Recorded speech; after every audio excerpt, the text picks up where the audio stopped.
ओम गुरुर्ब्रह्मा गुरुर्विष्णु गुरुर्देव महेश्वरा गुरु साक्षात् परब्रह्म तस्मै श्री गुरुवे नमः।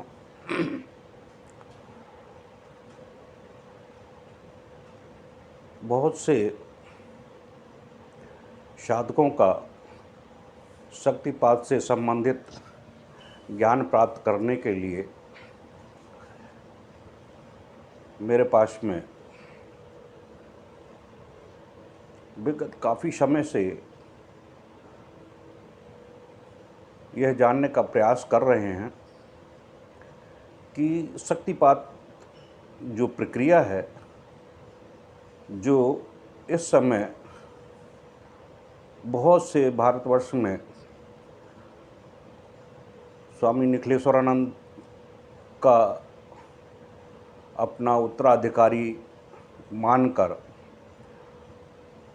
क्योंकि गुरुदेव शक्तिपात देते थे, वही शक्तिपात की प्रक्रिया बहुत से लोग अपनाने लगे हैं कि शक्तिपात के माध्यम से साधनाएं सिद्ध हो जाती हैं।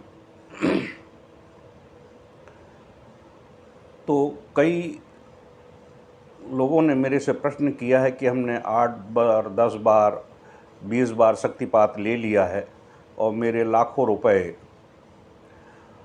व्यय हो चुके हैं, लेकिन मुझे 1% भी कोई लाभ नहीं मिला। क्या शक्तिपात प्रक्रिया में मेरे अंदर कमी है या देने वाले में कमी है? यह प्रश्न काफ़ी दिनों से चला आ रहा था। मैं इसका उत्तर देना नहीं चाहता था, परंतु एक मैंने पोस्ट पर थोड़ा सा मैंने उत्तर दे दिया, उस पर अज्ञानियों का विध्वंसक रूप हो गया। तो मैं इसमें स्पष्ट करना चाहता हूं वीडियो के माध्यम से कि शक्तिपात होता क्या है। शक्तिपात की प्रक्रिया में सबसे प्रथम बात होती है कि शक्तिपात करने वाले गुरु का पूर्णता के साथ में मूलाधार से सहस्त्रार तक के सातों चक्र पूर्ण जाज्वल्यमान होना चाहिए, चैतन्य होना चाहिए, और उसको संचरण प्रक्रिया का पूर्ण ज्ञान होना चाहिए कि ऊर्जा को एकत्र कैसे किया जाता है, एकत्र करके उसको चलाया कैसे जाता है।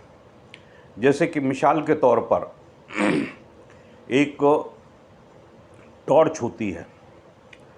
टॉर्च में जो उसकी निर्माण प्रक्रिया होती है टॉर्च की, वह निर्माण प्रक्रिया ये होती है कि उसमें चार्ज किए हुए सेल लगाए जाते हैं और सेल का कनेक्शन देते हुए एक ऐसे बल्ब में दिया जाता है और कि उसमें रोशनी हो सके, और उस बल्ब के चारों ओर एक सिल्वर की एक परत लगाई जाती है जिससे वो रोशनी को, यानी कि लाइट को रिफ्लेक्स कर सके। तो उसके माध्यम से वह लाइट जो बिल्कुल छोटी जगह में आती है, वह बहुत दूर तक रिफ्लेक्स होती है। ठीक इसी प्रकार से गुरु को जब यह ज्ञान होता है कि हमें अपनी ऊर्जा को कैसे रिफ्लेक्स करना है, यानी जब गुरु अपनी आध्यात्मिक ऊर्जा को अपने अंगूठे में केंद्रित करने की अगर प्रक्रिया का ज्ञान है उसको, कि हम अपनी ऊर्जा को कैसे अंगूठे में ले जा सकते हैं, पैर के अंगूठे में कैसे ले जा सकते हैं, जैसे कि कोई उनके चरण स्पर्श करता है तो उनको वो शक्ति प्राप्त हो जाती है। इसी प्रकार से जब शक्तिपात प्रक्रिया संपन्न होती है तो अंगूठे में पूरी ऊर्जा का एकाकीकृत रूप धारण कर लिया जाता है। वह एक पॉइंट होता है आज्ञा चक्र। इसमें अंगूठे में देखा होगा एक चारों ओर चक्र बने हुए हैं और चक्र रेशे बने होते हैं। चक्र के बीचों बीच में एक बिंदु होता है। उस बिंदु में वह शक्ति आकर स्थापित होती है। जब कोई गुरु उस शक्ति को अपने आज्ञा चक्र, सामने वाले के आज्ञा चक्र में, क्योंकि हमारे जो भौहों के बीच में आप देखें यहाँ पर एक गड्ढा सा होता है और ये बिल्कुल जहाँ स्त्रियाँ बिंदी लगाती हैं उस वहाँ पर एक हल्का सा गड्ढा होता है। वहाँ पर जैसे ही शक्तिपात प्रक्रिया प्रारंभ होती है, अंगूठे को बिल्कुल सीधा रख के और उस गड्ढे के पॉइंट पर थोड़ा सा दबाकर, और जब शक्ति को प्रेषित किया जाता है, ऊर्जा को निकाला जाता है, तो सामने वाले पर बंदूक की भांति अटैक होता है। तो क्या होता है कि जैसे ही साधक के अंदर अगर योग का ज्ञान नहीं है, उसको कुंडलिनी जागरण में उसको भस्त्रिका, त्राटक और एब्जॉर्प्शन पावर का ज्ञान नहीं है, तो उसके अंदर शक्तिपात का कोई असर नहीं होता है।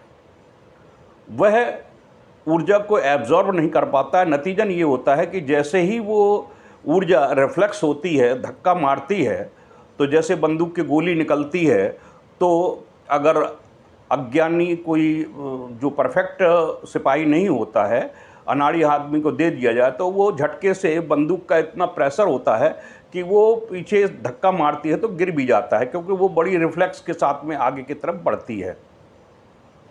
जो ठीक इसी प्रकार से जब शक्ति सामने वाले के साधक के आज्ञा चक्र के माध्यम से, क्योंकि यह संगम बिंदु है, यहाँ पर इडा, पिंगला, सुषुम्ना तीनों नाड़ियाँ आकर मिलती हैं, और जब आज्ञा चक्र में ऊर्जा का स्रोत उस संगम बिंदु पर इडा, पिंगला और सुषुम्ना नाड़ी का जो मुख द्वार है, उस मुख द्वार में ऊर्जा को खोल दिया जाता है एक विशिष्ट मंत्र के माध्यम से। वह मंत्र अगर किसी को मालूम है तो ठीक है, नहीं तो उस मंत्र के माध्यम से जैसे ही उसको करते हैं तो आज्ञा चक्र का मुंह खुल जाता है, और खुलते ही इतनी ऊर्जा जाती है कि अगर साधक योग में परिपक्व नहीं है तो वह धड़ाम से नीचे गिर जाएगा और शरीर उसका छत बिछत होना शुरू हो जाएगा, यानी हिलने डुलने लगेगा और करने लगेगा। जो सक्षम होते हैं वह अपनी भस्त्रिका को तेज कर लेते हैं, और भस्त्रिका को तेज करते ही और मणिपुर चक्र को बड़ी तेज़ी से आंदोलित करते हैं, तो सारी शक्ति जितनी भी होती है वह उसके मणिपुर चक्र में जाकर स्थापित हो जाती है, और स्थापित होने के बाद में उसकी भस्त्रिका जो है वह इतनी तीव्र हो जाती है कि वह भस्त्रिका से जो वायु का संचरण होता है उसके पूरे शरीर के रोम रोम में प्रवाहित हो जाती है, और शक्तिपात प्रक्रिया पूर्णता के साथ संपन्न हो जाती है। और वह शक्ति साधक के जो गुरु ने जितनी शक्ति उसको प्रदान की है, वह पूरी की पूरी शक्ति वो है शरीर में एब्जॉर्ब हो जाती है। ये शक्तिपात की प्रक्रिया है। अगर आपने देखा होगा कई साधकों को गुरुदेव ने दीक्षाएँ दी हैं, इस प्रकार से शक्तिपात दिया है, तो नीचे गिर गए हैं, उनको कुछ नहीं मिल पाता है। तो मैंने उसी पर कुछ कहा था, तो उसी पर बवंडर मच रहा था।